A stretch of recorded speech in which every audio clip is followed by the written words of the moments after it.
Thank you for inviting me here. It's a great honor to talk to you, and I think I'm the only one outsider and representing an organization that is not very popular in many places, but still I would do my best to convince you that the European Commission is not only giving money, which is not what we are doing in our directorate, at least not in my unit, which is the Maritime Safety Unit, but we are trying to make the world better. We all know that 90% of the maritime of the goods are transported with ships, and of course it would never happen without seafarers so far. The mass vessels are, of course, somewhere in the future, but this is a future that will not come for us, maybe neither for our children. So we still need to think about seafarers and their well-being. For us, for me, working for maritime safety sector, and I'm one of the very few persons, sorry to say so, that deals with seafarers issue in the broad meaning of this topic. There is a very strong link between maritime safety and seafarers' well-being. When I entered the Commission 5 years ago, coming from the Polish administration, when I was working also for the transport, including maritime transport, I was given one task. My first task was to work on STCW recognition for non-EU countries. Meaning we're having an agency, we're sending experts to non-EU countries, they're checking the education system, and they're coming back and reporting to our member states saying this country is having good or bad education system for seafarers. And we are taking a decision, do we want those seafarers working on board of EU ships, or we rather prefer to recommend to our member states not to recognize those seafarers' certificates. So that was my first task. And then after, COVID happened. And actually the other leg of seafarers' work became more important, and to broader audience than just maritime safety unit or maritime unit, the seafarers became important in the Commission. So we started working on reacting to seafarers' crisis. And I was lucky enough to enter into the online working groups, and I met Jason and many very interesting and very good persons from all over the shipping world. When everybody was trying to manage the crisis. So I'm very happy to tell you that actually, from our perspective, the Commission perspective, for not the first time, but for me it was what I experienced myself, that we were able to help the world because we were able to contact 27 member states at the same time. So whenever everything was happening and all the countries just closed themselves, we were still able, my directors were still able to contact all the maritime administration of the 27 member states directors, and at this directors level we were able to act. So how to help actually seafarers to still be on the move, how to let them to travel, how to help them to travel, what should be the action, legislative action, non-legislative action within the EU, and how we should react to the rest of the world, what we have to communicate to the rest of the world to actually keep them moving, to let them pass all the restrictions. So yeah, we first, of course, you start with very difficult work of publishing a communication. When you communicate, the Commission is communicate and recommend to member states what they have to do in order to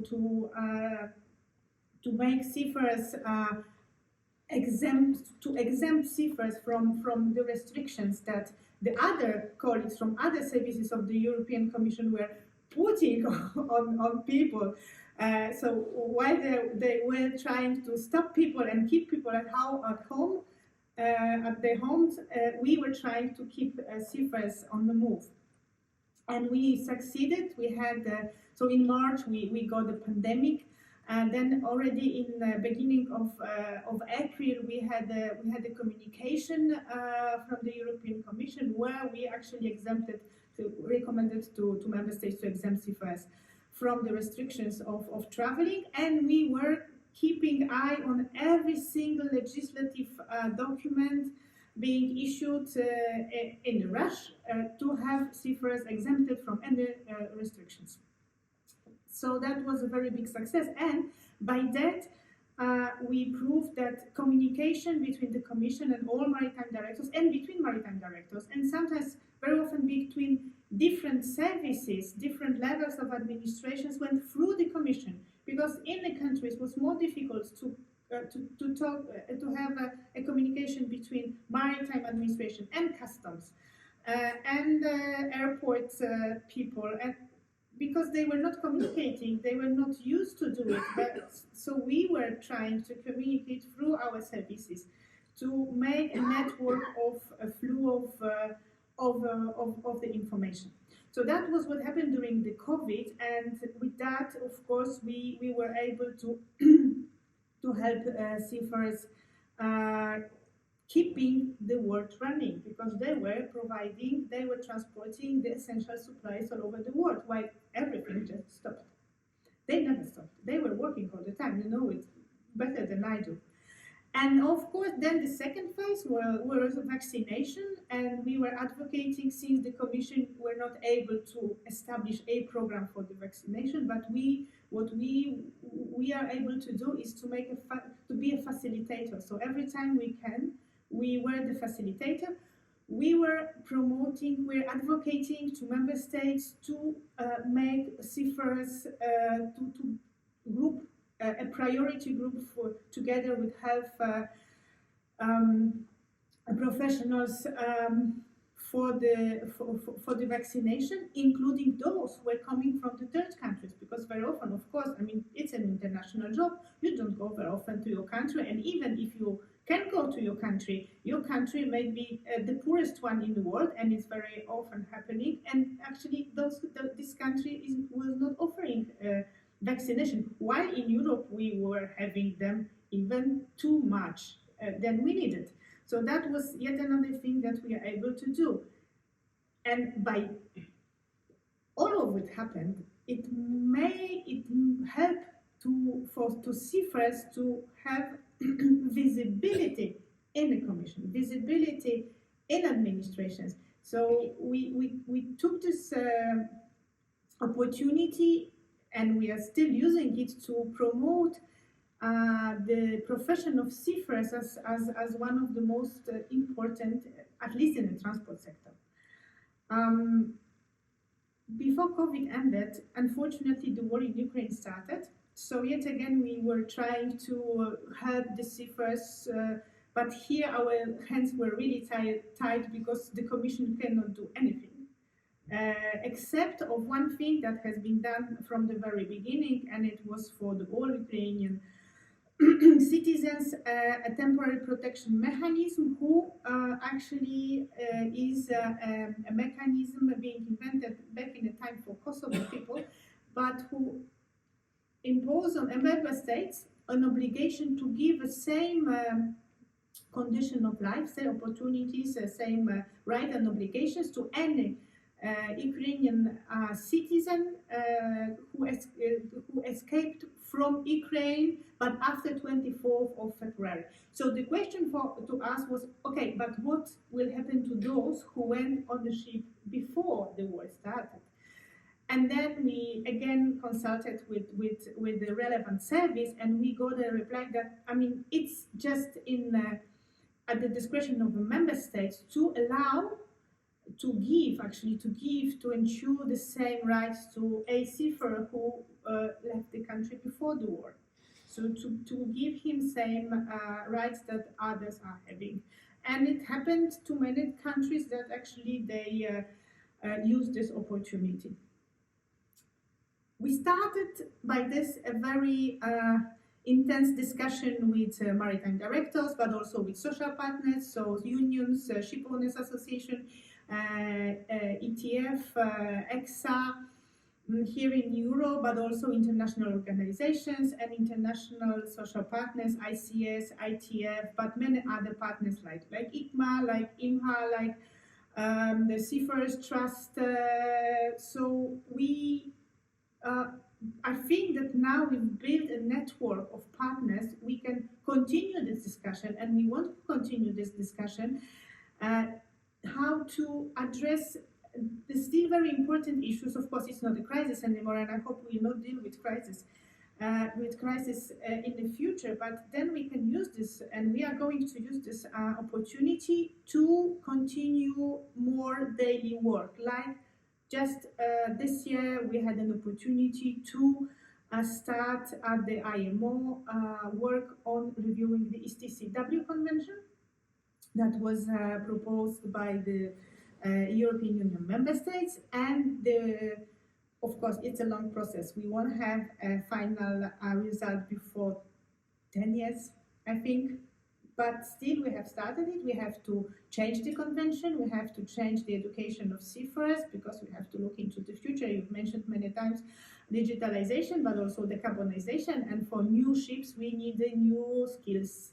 So reskilling, upskilling, everything, but also minimum standard has to change. The MLC, mentioned many times, yes, the amendment that was proposed by the European Union member states to limit the time on board to 11 months.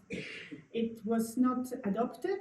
I wouldn't say it was because of the lack of time, I'm very sorry, it was just lack of will. From one of the, or at least, I mean, from two of three partners. We really hope in 2025 we could continue this discussion, and from our side of the Commission, we will be encouraging member states to yet again put this amendment forward to discussion and to support it maybe more strongly. Digitalization, yes, we are not very happy of the final results. Maybe we can really even more improve this amendment as well. And also not only for, of course, communication is one advantage, but also what COVID showed to us, the e-learning is one of the tools that we can upskill and reskill our seafarers without them being obliged to travel, and it will reduce costs for ship owners. So that's also something we can use the internet on board for. Another thing, women in shipping and SASH, which is a very now important topic, and the Commission also is very much involved in it. We have financed two studies recently. Was called a Big West project, and to this West project there were two studies run. One was how to increase the level of women being in maritime professions, and the second one was focused on digitalization. So also, we have just finalized a very big 4 years project, which is called the Skills C project, and this is looking into the future of the education for seafarers, but also while trying to identify, and they of course did it in the project, to identify and how to address gaps of the education. So what gaps are normally being created between the curricula and the need of ship owners. Very fast developing technology. So this is everything what the Commission is trying to do by financing studies, and then after, of course, we would like to build future policies on the studies we on the results and recommendations we receive.